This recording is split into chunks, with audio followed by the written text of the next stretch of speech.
Hello friends, welcome back to my YouTube channel. कैसे हैं आप सब? आई होप कि आप लोग अच्छे होंगे और साथ ही साथ अपना अपना पढ़ाई भी अच्छे तरीके से कर रहे होंगे। दोस्तों, आज मेरा ईपीएस में सेट नंबर 11 है और ये 2014 का है।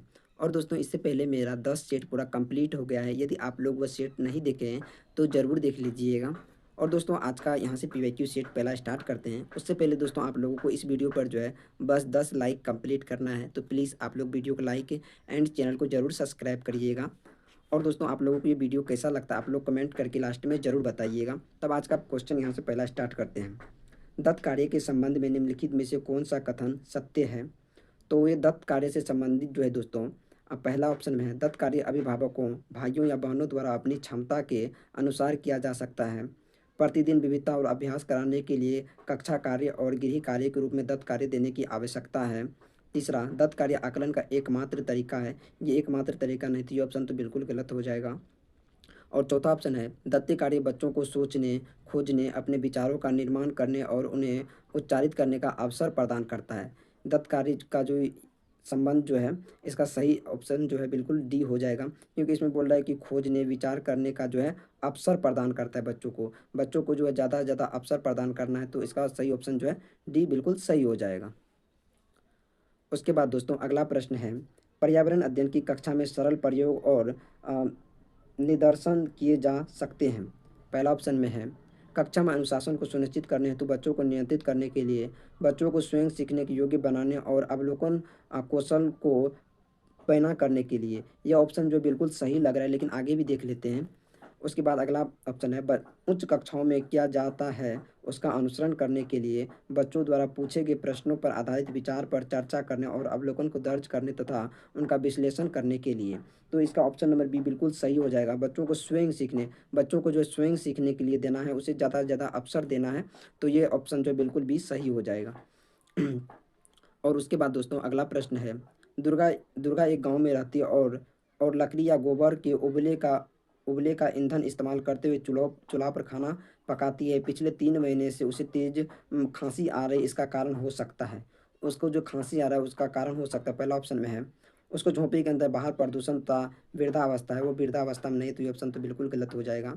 दूसरा ऑप्शन है, ईंधन के जलने से उत्पादित कार्बन डाइऑक्साइड और जो उनके श्वसन नली में जमा हो गए हैं। और तीसरा ऑप्शन में है, कहते जले हुए ईंधन से उत्पादित काला धुआं जो उसके श्वसन नली में जमा हो गया गया होगा। ये ऑप्शन जो बिल्कुल सही हो जाएगा, क्योंकि वह गोईठा पे बना रहा है, तो उस काला धुआं निकलता है जो उसके श्वसन नली में जो जा कर के जमा हो गया है। तो इसका ऑप्शन नंबर सी बिल्कुल सही हो जाएगा। तो दोस्तों, उसके बाद अगला प्रश्न है, एक विद्यालय ने राजस्थान के लिए कक्षा 5 के बच्चों को शैक्षिक भ्रमण की योजना बनाई। भ्रमण के दौरान बच्चों ने आप आपकी क्या अपेक्षा रहेगी? तो पहला ऑप्शन में, चीज़ों के बारे में बिना प्रश्न पूछे नहीं, बच्चों को ज़्यादा से ज़्यादा प्रश्न पूछना है, तो ये ऑप्शन तो पहले ही गलत हो जाएगा।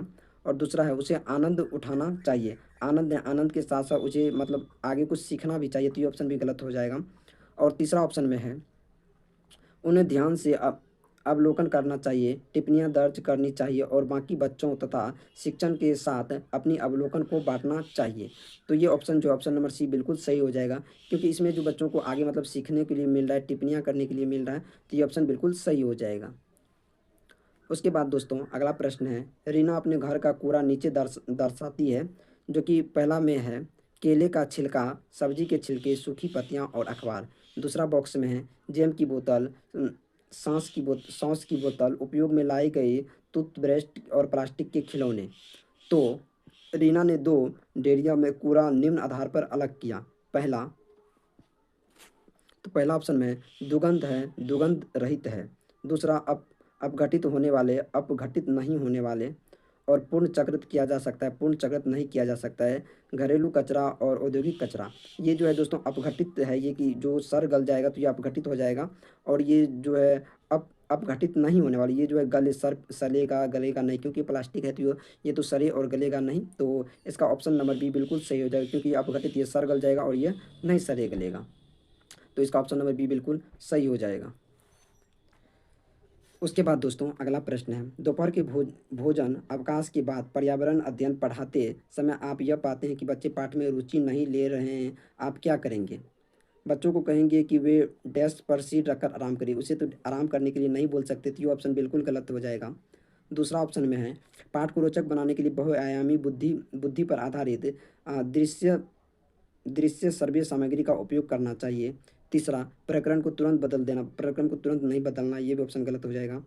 और चौथा ऑप्शन में बच्चों को मैदान में बाहर मैदान में खेलने के लिए ले जाएंगे, बच्चों को जो है मतलब क्लास टाइम में तो खेलने के लिए नहीं ले जाना है, तो ये ऑप्शन भी गलत हो जाएगा।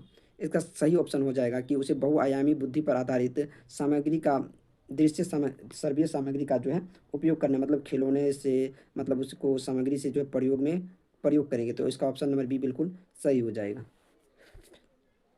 वैसे दोस्तों मुझे उतना ज़्यादा समझाने के लिए नहीं होता है, जो किताब में रहता है उसी का मैं भी सेट करता हूँ।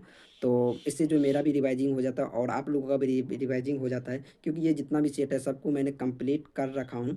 तो इससे थोड़ा मेरा भी रिवाइजिंग हो जाता है, इसीलिए मैं आप लोगों के साथ ये पीवाईक्यू सेट शेयर करते रहता हूँ। तो आप लोगों को ये कैसा लग रहा है क्लास, आप लोग कमेंट करके प्लीज़ ज़रूर बताइएगा।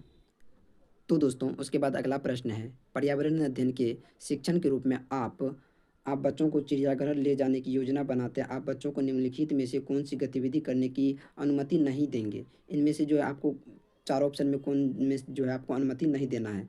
तो इसका पहला ऑप्शन है चिड़ियाघर के विभिन्न जानवर कौन सा भोजन खाते हैं यह पता लगाना, ये तो आप पता लगा सकते हैं।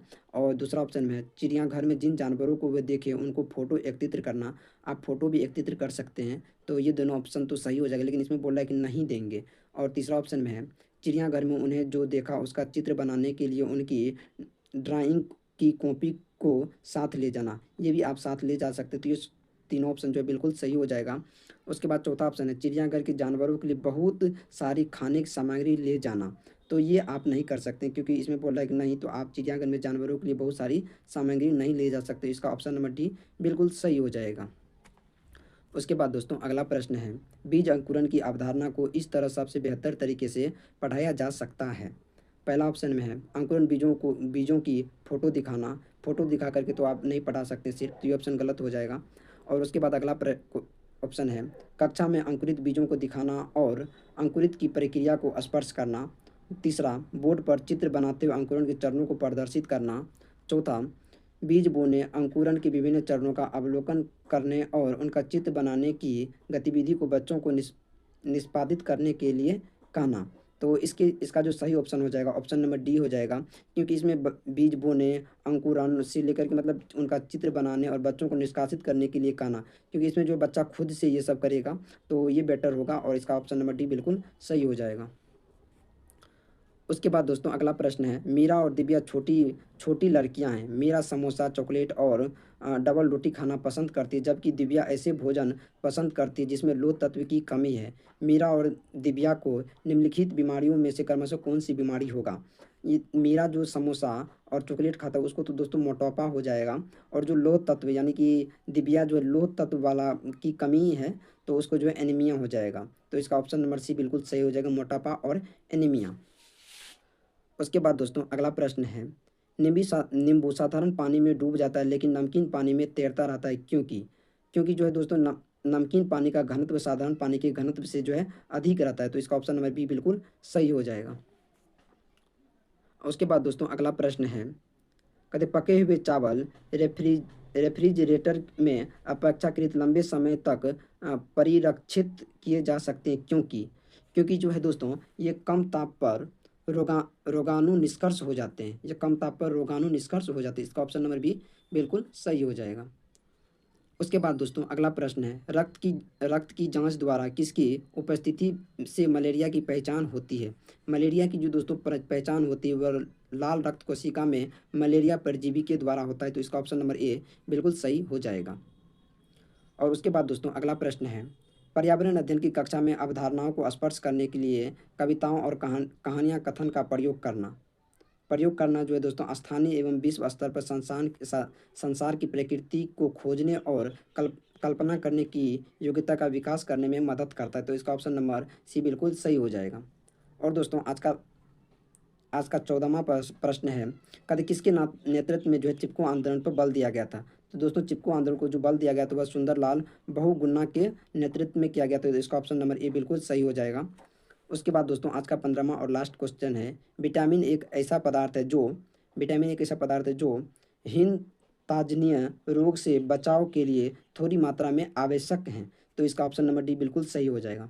तो दोस्तों आज का जो 11वां सेट था इसका 15 क्वेश्चन जो है पूरा कंप्लीट हो गया है और इसका 15 बचे हुए क्वेश्चन कल की वीडियो में डाल दूंगा, तो आप लोग को जरूर देखिएगा। फिलहाल आप लोगों को ये वीडियो कैसा लगा आप लोग कमेंट करके जरूर बताइएगा। तब तक के लिए बाय और लाइक एंड सब्सक्राइब जरूर करिएगा।